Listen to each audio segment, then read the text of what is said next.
गर्भ आदान प्रदान जो संस्कार की जो बात कही गई है, उसमें ऋतुकाल की बहुत बड़ी महिमा है। एक महीने में जितना भी अनजान में जो भी कुछ अपराध होता है नारी से, ऋतुकाल के 4 से 5 दिन में उसके तत्पश्चात उसको शुचिता पवित्रता मिल जाती है।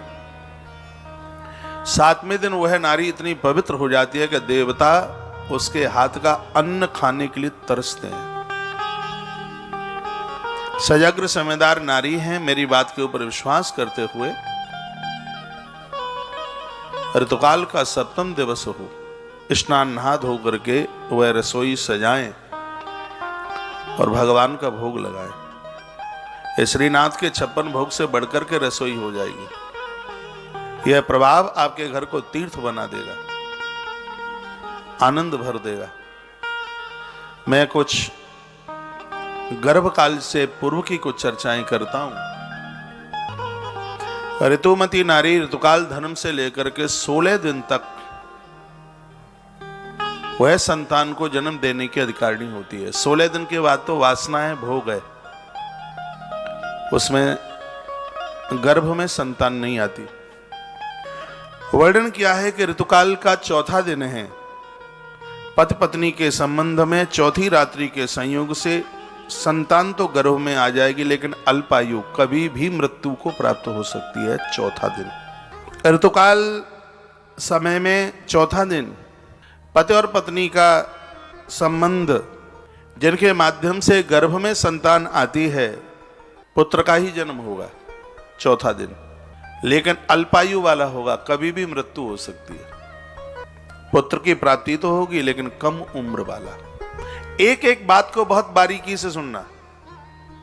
ये 4था दिन वंश निर्वंश हो जाए। ऋतुकाल के 4थे दिन बच्चों को, संतान को जन्म देने की सोचा भी न जाए, तो 4 दिन ये निकल गए। अब है 5वीं रात्रि। 5वीं रात्रि को पति और पत्नी का जो संबंध है वो बेटी को 100% जन्म देगा। उसमें कन्या का जन्म होगा, पुत्री का जन्म होगा। 6वीं रात्रि ऋतुकाल धर्म से जो 6वां दिन है, पति और पत्नी का संबंध संतान को जन्म देगा, पुत्र का जन्म होगा, लेकिन मध्यम आयु वाला बच्चा होगा, न कम होगी उम्र न ज्यादा होगी। तो संतान को जन्म देने के लिए ऋतुकाल का 6वां दिन भी ठीक नहीं है, बढ़िया नहीं है। उसके बाद में है 7वीं रात्रि। ऋतुकाल की 7वीं रात्रि, इसमें पति पत्नी का संबंध होगा, बेटी गर्भ में आएगी और ऐसे बेटी का जन्म होगा जो जीवन में बांझ रहेगी, उसको कोई भी संतान नहीं होगी। 100% कन्फर्म, बेटी को संतान नहीं होगी। पति और पत्नी का संबंध 7वां दिन ऋतुकाल का 7वीं रात्रि, दोनों के माध्यम से नारी के गर्भ में आने वाली संतान 100% बेटी होगी, और ऐसी बेटी होगी कि जो अपने गर्भ से किसी भी संतान को जन्म नहीं दे पाएगी। तो ऋतुकाल के प्रथम दिन से लेकर के 7वें दिन तक पति और पत्नी का संबंध बिल्कुल भी ही नहीं होना चाहिए। अब रही 8वीं रात्रि। 8वीं रात्रि को पति पत्नी का संबंध गर्भ में पुत्र की स्थापना करता है, गर्भ में पुत्र चल करके आता है, और ऐसा पुत्र जो जीवन में कभी गरीबी को नहीं झेलता, वो संपदा वाला होता है। ऐसे पुत्र का जन्म 8वीं रात्रि। 9वीं रात्रि। 9वीं रात्रि का पति पत्नी का जो संबंध है, ऋतुकाल का 9वां दिन, 9वीं रात्रि, इनके माध्यम से गर्भ में कन्या चल करके आती है। कुछ बड़ी अद्भुत बातें हैं जहां त्रुटियां और गलतियां होती हैं, और उसकी वजह से बहुत कुछ भोगना पड़ता है, बहुत तकलीफ होती है।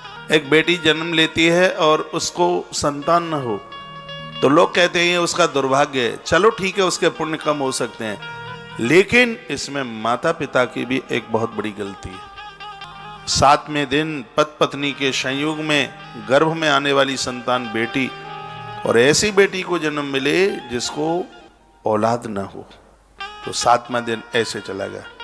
8वें दिन में पुत्र, अच्छे पुत्र की कामना की गई है।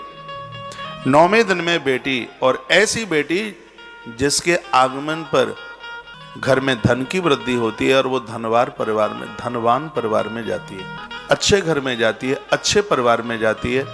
पति पत्नी का 9वें दिन का संबंध एक ऐसी बेटी को जन्म देता है जिसको संभ्रांत परिवार मिलता है, और उसके आगमन पर, उसके जन्म पर माता पिता के घर में संपत्ति की वृद्धि होती है, घर में पैसा बढ़ता है।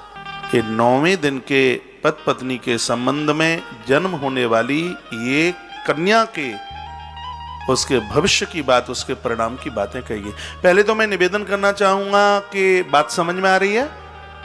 एक बार जयकारा लगाइए, बोले बांके बिहारी लाल की जय। 9वीं रात्रि धनवान पुत्री को जन्म देने वाली ये रात्रि है। अब रही 10वीं रात्रि। 10वीं रात्रि को पति और पत्नी का जो संबंध है यह पुत्र को जन्म देती है, लेकिन वो पुत्र ऐसा है जो चतुरा है, चालाक है।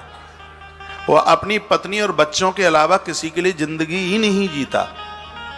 वृद्धावस्था में माता पिता को अनाथालय वृद्धाश्रम पहुंचा दे तो कोई बड़ी बात नहीं है, ये बिल्कुल हो सकता है। ये 10वीं रात्रि का जो संपर्क है पति पत्नी का, वो एक चतुर और एक चालाक बच्चे को जन्म देती है ये रात्रि। इसलिए हमारी ऋषियों की दृष्टि में पुत्र के जन्म के लिए 10वीं रात्रि को, बेटा तो जन्म लेगा तो ये 10वीं रात्रि भी कोई बहुत ज्यादा ठीक नहीं है। अब आइए 11वीं रात्रि। 11वीं रात्रि है ऋतुमती धर्म की, जो उससे गिनती की जाए तो 11वीं रात्रि बेटी को जन्म देगी, कन्या को जन्म देगी। कन्या सुंदर होगी, ठीक होगी, बढ़िया होगी, लेकिन माता पिता की बात नहीं मानेगी। 11वां दिन। 12वां दिन सर्वोत्तम माता पिता का आज्ञाकारी। ऋतुकाल के प्रथम दिन से लेकर जो 12वीं रात्रि है, द्वादशी रात्रि है, इसको उत्तम पुत्र के लिए माना गया। अच्छे बेटे को जन्म देने के लिए बताया गया है। ये सर्वोत्तम शब्द है, ऐसा पुत्र जन्म दे। ये लिखने लायक बातें हैं। देखिए, मैं व्यासपीठ पर बैठा हूँ, मैं सनातनी हूँ, और बहुत बातें मैं यहाँ से पर्दा डाल करके कहता हूँ। कुछ बातें मैं ना कहने की इच्छा में ना होता हुआ भी मुझे बोलना पड़ता है। इन ग्रंथों को पढ़ा है। ये 11वीं रात्रि 12वीं रात्रि है, सर्वोत्तम पुत्र को जन्म देती है। 13वीं रात्रि है, वो कन्या को जन्म देती है। ऐसी कन्या जो अपने मन मुताबिक विवाह करे, जिसके पति के लिए वर्ण वो स्वयं उसका चुनाव करती है। ये 13वीं रात्रि है। कन्या को जन्म देने के लिए 13वीं रात्रि ठीक नहीं है, बढ़िया नहीं है, अच्छी नहीं है। 13वीं रात्रि पति पत्नी का संबंध 100% कन्या को जन्म देगा। वो कन्या मन मुताबिक विवाह करेगी, अपनी स्वेच्छा से चलेगी, एक भी बात नहीं मानेगी, ना पति की ना पियर की। ये 13वीं रात्रि। अब है 14वीं रात्रि। 14वीं रात्रि में पति पत्नी का संबंध पुत्र को जन्म देने वाला है 100%, और इसकी प्रभावता यह है कि सर्वगुण संपन्न वह बालक होगा, ईश्वरीय सत्ता में प्रकट होगा। जो एक मानव जाति में पुरुष के अंदर जितने भी गुण होने चाहिए, वह 14वीं रात्रि में माता पिता के संपर्क से मां के गर्भ में आने वाली वह संतान पुत्र के रूप में होगी। एक प्रमाण आता है, कथा आती है। 14वीं रात्रि शकुंतला और राजा दुष्यंत का संबंध, संपर्क, इसने इस धरती पर श्री भरत को जन्म दे दिया। उसके बाद में है 15वीं रात्रि। इसमें वर्णन है कि 15वीं रात्रि को माता पिता के संबंध के द्वारा गर्भ में 100% कन्या ही आएगी, बेटी आएगी, और वह बेटी भाग्यशाली होगी और लिखाएं अखंड सौभाग्यवती, जिसके पति की उम्र बहुत लंबी होगी। ऐसी कन्या का जन्म होगा जिस घर में वह जाएगी उस घर को स्वर्ग बना देगी, बैकुंठ बना देगी। तो पुत्र जन्म के लिए 14वें दिन से बढ़िया रात्रि नहीं है, और बेटी के लिए 15वीं रात्रि से बढ़िया और कोई रात्रि नहीं। कुछ हैं, लेकिन सबसे बढ़िया पुत्र के लिए 14वीं रात्रि और कन्या के लिए 15वीं रात्रि। इनको बहुत ज्यादा शुभ माना गया है। 16वीं रात्रि तक वर्णन किया गया है। आज्ञाकारी संतान पुत्र ही चल करके आता है। इन बातों का जो वर्णन किया गया है वो बातें बड़ी अद्भुत हैं, ये समझने के लायक।